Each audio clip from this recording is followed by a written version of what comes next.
Hello. Today we're going to go ahead and make what I like to call a steak and bacon pinwheel with goat cheese and sun-dried tomatoes.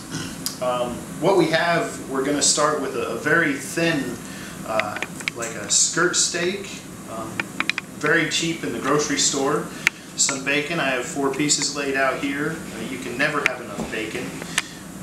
We have some chopped onions here that I chopped up earlier, as well as some diced up sun-dried tomatoes. And here we have our goat cheese, kind of, room temperature, mashed up a little bit. This is actually a sun-dried tomato basil goat cheese.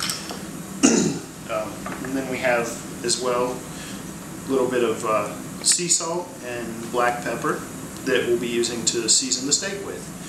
So we're going to start out with this real thin sheet of steak here.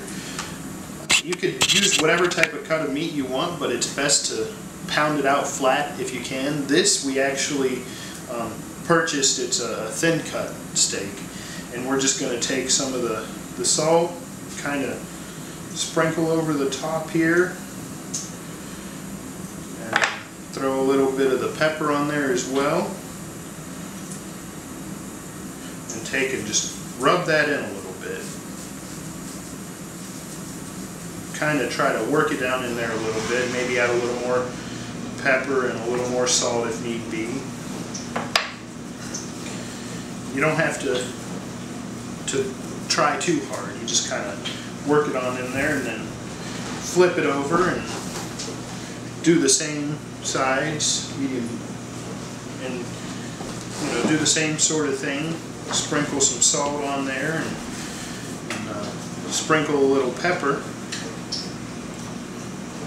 And it's to taste, so if you like more pepper, you can make it a little pepperier, or if you like more salt, you can make it a little saltier.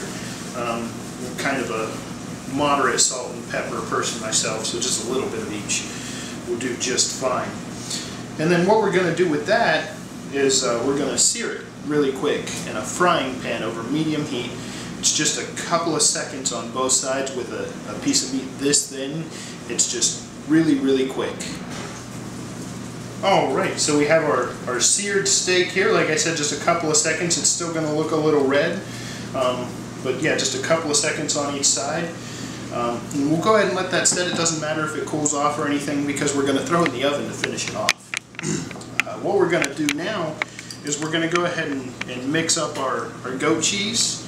So we'll go ahead and just scrape that into a big bowl here, and then go ahead and dump in our sun-dried tomatoes. And I'm not going to use all of them. We kind of cut up a little too many. And then I'm going to go ahead and throw a little salt and a little pepper in there as well. And then we're going to go ahead and throw in some onions too, just because I like chopped onions. I think chopped onions make everything better. And I'm just going to use this fork, and you can use your hands or a spoon or whatever. Just kind of mix it up. I might actually just use my hand. But just go ahead and get the sun-dried tomatoes and the onions and everything really mixed in with that cheese. It'll make it easier so you don't have to try to spread each individual ingredient. And what we're going to do now is take this sun-dried tomato and cheese and onion mixture, and I'm going to spread it out kind of like a thin log in the middle of this steak.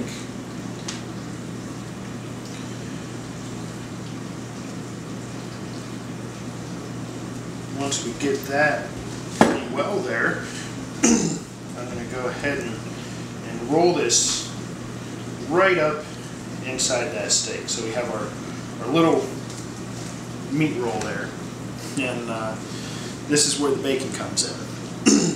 What I'm going to do is just any way you see fit is just go ahead and wrap this bacon right around this roll.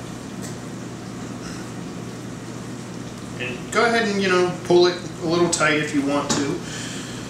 and it'll help hold everything together as well. It'd probably help if you had some toothpicks to throw in there as well.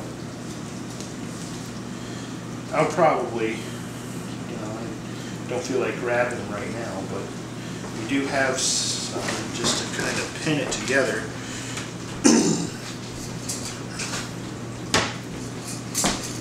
Thank you.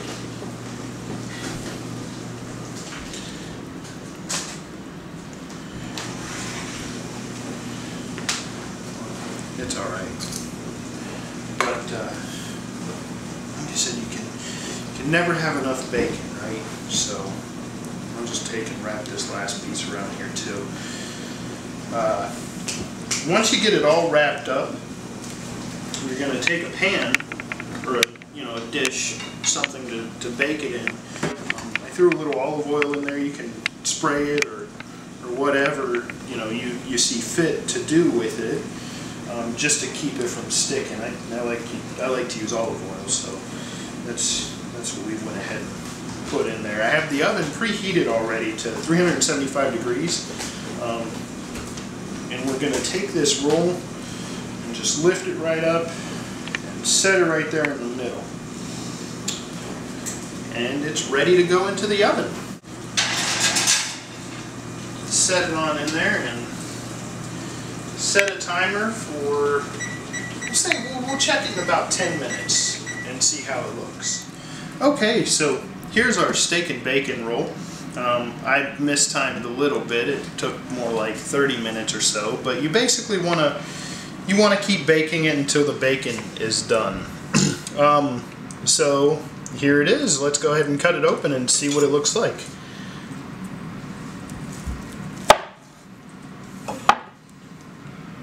And there we go.